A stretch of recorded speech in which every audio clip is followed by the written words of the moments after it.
శుక్లాంబరధరం విష్ణుం శశివర్ణం చతుర్భుజం ప్రసన్నవదనం ధ్యాయేత్ సర్వవిఘ్నోపశాంతయే. ధనుర్వేద వర్ణనము. అగ్నిదేవుడు పలికెను, వశిష్ఠ, ఇప్పుడు 4 పాదములు గల ధనుర్వేదమును గురించి చెప్పెదను. ధనుర్వేదం 4 విధములు: రథములు, గజములు, అశ్వములు, పదాతులు. ఈ యోధులను బట్టి దీన్ని వర్ణించవచ్చు. యంత్రముక్తం, పాణిముక్తం, ముక్త సంధారితం, అముక్తం, బాహుయుద్ధం అనేవి ధనుర్వేదం నందలి 5 ప్రకారములు. అందును శస్త్ర సంపత్తి, అస్త్ర సంపత్తులచే యుద్ధం 2 విధములు: రుజుయుద్ధం, మాయాయుద్ధం అని మరల 2 భేదములు. క్షేపణి, ధనుస్సు, యంత్రం మొదలగు వాటిచే విడవబడినది యంత్రముక్తం. శిలాఖండం, తోమరం మొదలైనవి పాణిముక్తములు. శత్రువు మీద విసిరి మరలా గ్రహింపబడు బల్లెం మొదలైనవి ముక్త సంధారితములు. ఖడ్గాదులు ఆముక్తములు. అస్త్రప్రయోగం లేకుండా కలియబడి చేయు యుద్ధం నియుద్ధం లేదా బాహుయుద్ధం. యుద్ధం చేయగోరువాడు శ్రమను జయించి యోగ్యములకు శస్త్రాలు సంగ్రహించుకోవాలి. ధనుర్బాణాల ప్రయోగాలు యుద్ధం సర్వశ్రేష్టం. బల్లెముల యుద్ధం మధ్యమం, ఖడ్గయుద్ధం అధమం, బాహుయుద్ధం అత్యంత నికృష్టం. ధనుర్వేదం నా క్షత్రియ వయస్సులకు 2 బ్రాహ్మణుడే గురువు. ఆపత్ సమయాన శూద్రుడు కూడా యుద్ధాభ్యాసం చేసి యుద్ధం చెయ్యాలి. దేశంలో ఉన్న వర్ణశంకరులు కూడా యుద్ధ సమయాన రాజుకి సహాయం చెయ్యాలి. అంగుష్టములు, మణవలు, గుల్పములు, పాదములు ఒకే వైపున ఉండి పరస్పరం దూరంగా ఉంటే అది సమపద స్థానము.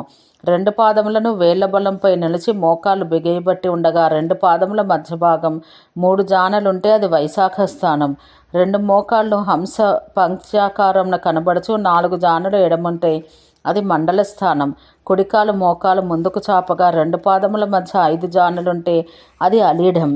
దీనికి విపరీతంగా ఎడమకాలు చాపినప్పుడు ప్రత్యాలీఢం. కుడికాలు వంకరగా, ఎడమకాలు అవక్రంగా 2 పాదముల గుల్ఫ పార్శ్వభాగముల ఎడమ 5 అంగుళాలుంటే అది 12 అంగుళాల పెద్ద స్థానకం. ఎడమ మోకాలు అవక్రంగా ఉండి కుడి కాలు బాగుగా చాపితే లేదా కుడి మోకాలు వంగి నిశ్చలంగా ఉంటే లేదా మోకాలితో పాటు కుడికాలు దండాకారమున విశాలంగా కనబడిన వికటమనే స్థానం. దీనిలో 2 పాదముల నడుమ 2 హస్తముల ఎడముండును. 2 మోకాళ్ళు కలిసి ఉత్థానములైనచే అది సంపుట స్థానం. కొంచెం తిరిగిన 2 పాదములు సమభావంతో దండం వల్లే విశాలంగా స్థిరంగా కనబడితే ఆ 2 పాదములు సమభావంతో దండం వల్లే విశాలంగాను స్థిరంగాను కనబడితే ఆ రెండింటి మధ్య పొడవు 16 అంగుళాలుండును. ఇది స్థానముల యథోచిత స్వరూపం.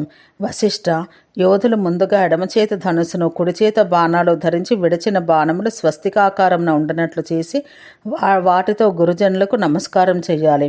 ధనుర్ధారియగు యోధుడు వైశాఖ స్థానమున స్థిరంగా నిలిచి స్థిత్యాయతులందు ఆవశ్యకత ఏర్పడినప్పుడు ధనుసుపై నారిని విస్తరించి ధనుస్సు యొక్క కింది ఆగ్రమను బాణఫలమును భూమిపై ఆంచి మూర్లతోనూ మణిబంధములతోనూ కొలవాలి.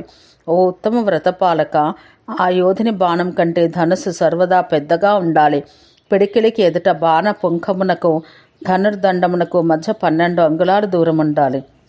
ఇట్లున్నప్పుడు ధనస్సుకు నారి కట్టాలి. ఇంతకంటే ఎక్కువ కానీ తక్కువ కానీ ఉంచరాదు. ధనస్సును నాభిస్థానమందు, బాణమును నితంబమునందును ఉంచి ఎత్తిన హస్తమున కంటికి చెవికి మధ్యన ఉంచి అట్టి స్థితిలో బాణం విడవాలి. మొదట బాణాన్ని పిడికిలియందు పట్టుకొని దాన్ని దక్షిణ స్తనాగ్రానికి ఎదురుగా ఉంచాలి. పిదప దాన్ని నారిపై ఉంచి నారిని పూర్తిగా లాగి పూర్తిగా విస్తరింపచేయాలి. నారిలోనికి కానీ బయటకు కానీ ఎత్తుగా కానీ కిందుగా కానీ బోర్లాపడి కానీ ఉత్థానముగా కానీ చంచలంగా కానీ అత్యంత ఆవేష్టితం కానీ కాకూడదు. అది సమంగాను స్థిరంగాను దండం వలె రుజువుగాను ఉండాలి. ఈ విధంగా ముష్టితో లక్ష్యాన్ని ఆచ్ఛాదించి బాణం విడవాలి. ధానుష్కుడు ప్రయత్నపూర్వకంగా పక్షమును ఎత్తుగా ఉంచి శరీరం త్రికోణాకారంగా ఉండునట్లు వంగాలి. భుజములు శిథిలంగా ఉండి కంఠం నిశ్చలమై శిరస్సు మయూర శిరస్సు వలె ప్రకాశించాలి. లలాట, నాసిక, ముఖ, బాహు, మూల కూర్పురములో సమావస్థలో ఉండాలి. గడ్డానికి భుజానికి మధ్య 3 అంగుళాల వ్యవధానం ఉండాలి. ఈ వ్యవధానం మొదట 3 అంగుళాలు, తర్వాత 2 అంగుళాలు, తర్వాత 1 అంగుళం అని చెప్పబడింది. బాణపుంఖమును తర్జన్య అంగుష్టములతో పట్టుకోవాలి. పిదప మధ్యమ అనామికలతో కూడా పట్టుకోవాలి. పూర్తి బాణమంతయు ధనుసుపైకి వచ్చినంత వరకు వేగపూర్వకంగా లాగాలి. ఈ విధంగా ఉపక్రమించి బాణం విధిపూర్వకంగా విడవాలి. ఓ సువ్రత, దృష్టి చేతను ముష్టి చేతను ముందుగా ఆహతమగు లక్ష్యంనే బాణంచే ఛేదించాలి. బాణం విడిచిన హస్తంను శత్రువు భేదించకుండుటకై వెంటనే దాన్ని వీపు వైపుకు ఉంచుకోవాలి. అందుకే ధానుష్కుడు ధనుస్సును లాగి మోచేతికి కిందుగా ఉంచి బాణం విడుచు సమయాన దాన్ని పైకి తేవాలి. ధనుశాస్త్రజ్ఞులు ఈ విషయం బాగా గుర్తుంచుకోవాలి. మోచేతిని కనబడకుండా ఉంచటం మధ్యమ రక్షణోపాయం. శత్రులక్ష్యం కాకుండా ఉంచుకొనుట ఉత్తమం. 12 ముష్టుల పొడవు గల బాణం ఉత్తమం. 11 ముష్టుల పొడవు కలది మధ్యమం. 10 ముష్టులు అధమం. 4 హస్తముల పొడవుగల ధనుసు ఉత్తమం. 3.5 హస్తములు మధ్యమం. 3 హస్తములు అధమం. పదాతులు సర్వదా 3 హస్తముల ధనుస్సును మాత్రమే ఉపయోగించాలి.